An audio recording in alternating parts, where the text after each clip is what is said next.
Hello students. ये question number 33 देखिए। ये क्वेश्चन वैसे है तो एवरेज लेवल का ही, लेकिन इसके कैलकुलेशंस की वजह से ये क्वेश्चन काफी टाइम कंज्यूमिंग बनता है। तो इसके ऑप्शंस भी देखिए, काफी नजदीक नजदीक ऑप्शन दिए हैं। तो यहाँ पे अप्रोक्सीमेशन का भी कोई स्कोप नहीं है। पर्सनली मुझे इस टाइप के क्वेश्चंस पसंद नहीं है। मेरे हिसाब से एग्जामिनर को स्टूडेंट्स के कंसेप्ट का टेस्ट लेना चाहिए, उनके कैलकुलेशन स्किल्स का नहीं। एनीवे, क्वेश्चन देखते हैं क्या है। तो यहाँ पे एक सिलिंड्रिकल कंटेनर दिया है और उसमें ऑक्सीजन है। So initial number of moles in the container are given as 18.2 moles और कंटेनर का वॉल्यूम दिया है 30 लीटर। So उसके बाद बोला गया है कि यहां से कुछ ऑक्सीजन बाहर निकाल दिया, कुछ ऑक्सीजन ऐसा बाहर निकाला है। तो उसके बाद जो भी ऑक्सीजन इस कंटेनर के अंदर बचता है उसका प्रेशर दिया है। तो प्रेशर दिया है 11 एटमॉस्फेरिक प्रेशर और ये प्रेशर दिया है गेज प्रेशर। तो गेज प्रेशर यानी कि pressure excess of atmospheric pressure, यानी कि एटमॉस्फेरिक प्रेशर के ऊपर जितना भी प्रेशर होता है उसको बोलते हैं हम गेज प्रेशर। तो अगर हमें एब्सोल्यूट प्रेशर निकालना है तो गेज प्रेशर में एटमॉस्फेरिक प्रेशर ऐड करना पड़ता है। तो एब्सोल्यूट प्रेशर हो जाएगा 11 plus 1 equal to 12 ATM absolute.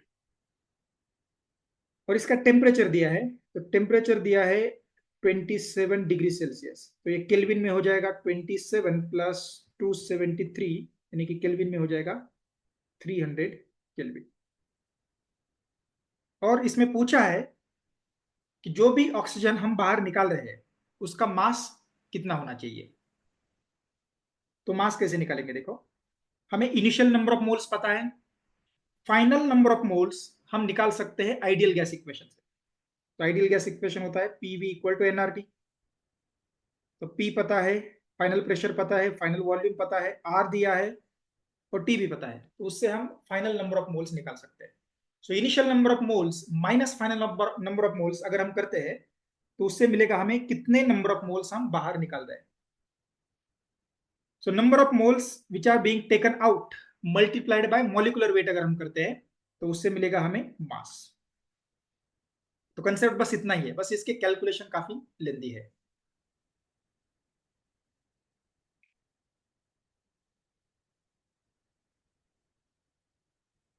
तो नंबर ऑफ मोल्स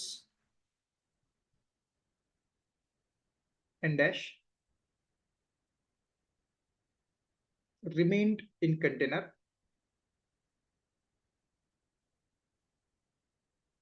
तो एन डैश यानी कि फाइनल नंबर ऑफ मोल्स। तो यहाँ पे कितने बचे, तो इधर के नंबर ऑफ मोल्स में एन डैश मान रहा हूँ। सो इनिशियल है एन, तो this is initial, this is final. तो एन डैश आएगा P V divided by R T. और इस इक्वेशन में एक चीज ध्यान में रखो, ये प्रेशर और टेम्परेचर दोनों भी एब्सोल्यूट होते हैं। तो यहाँ पे गेज प्रेशर दिया है, तो आइडियल गैस इक्वेशन जब भी हम यूज करते हैं तो वहां पे प्रेशर एब्सोल्यूट प्रेशर होना चाहिए। मैंने यूट्यूब पे कुछ सॉल्यूशंस देखे, तो यहाँ पे कुछ कुछ लोगों ने प्रेशर जो है वो गेज प्रेशर ही लिया है, जो कि गलत है। आइडियल गैस इक्वेशन में जो प्रेशर होता है वो हमेशा एब्सोल्यूट ही होना चाहिए। अगर आप गेज प्रेशर लेते हो तो आंसर गलत आता है। एक सिंपल एग्जांपल मैं बताता हूं आपको कि गेज प्रेशर से आंसर क्यों गलत आता है।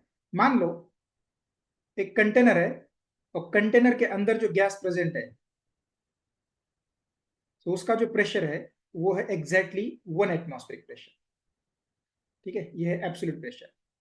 अगर एब्सोल्यूट प्रेशर 1 एटमॉस्फेरिक प्रेशर होता है तो उसका मतलब हो गया कि गेज प्रेशर जो है तो इस केस में 0 आएगा। 1 एटमॉस्फेरिक प्रेशर यानी कि 0 गेज प्रेशर होता है। तो इस केस में अगर आप आइडियल गैस इक्वेशन लगाते हो तो उससे नंबर ऑफ मोल आएगा पीवी डिवाइडेड बाय आरटी। और अगर आप ये प्रेशर गेज वाला लेते हो तो गेज वाला प्रेशर कितना होगा, 0 होगा, क्योंकि प्रेशर यहाँ पे 1 एटमॉस्फेरिक प्रेशर है तो गेज वाला प्रेशर हो जाएगा 0। तो we divided by R T, तो नंबर ऑफ मोल्स आएंगे 0। तो नंबर ऑफ मोल्स 0, इसका मतलब इस कंटेनर में कुछ भी गैस नहीं है। लेकिन ये तो गलत हो गया, कंटेनर में कुछ ना कुछ गैस मॉलिक्यूल्स है, इसीलिए तो यहाँ पे 1 एटमॉस्फेरिक प्रेशर है। तो जब भी आप गेज प्रेशर लेते हो आइडियल गैस इक्वेशन में तो उससे आंसर गलत आता है। तो आइडियल गैस इक्वेशन में ये प्रेशर और टेम्परेचर ये दोनों भी एब्सोल्यूट होने चाहिए. I hope you understood this thing. तो N dash equal to PV divided by RT.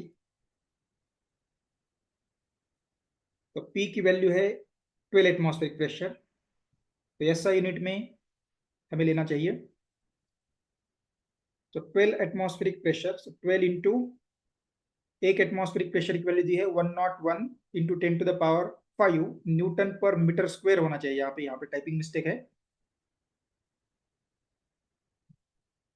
1.01 into 10 to the power 5. Volume है 30 लीटर.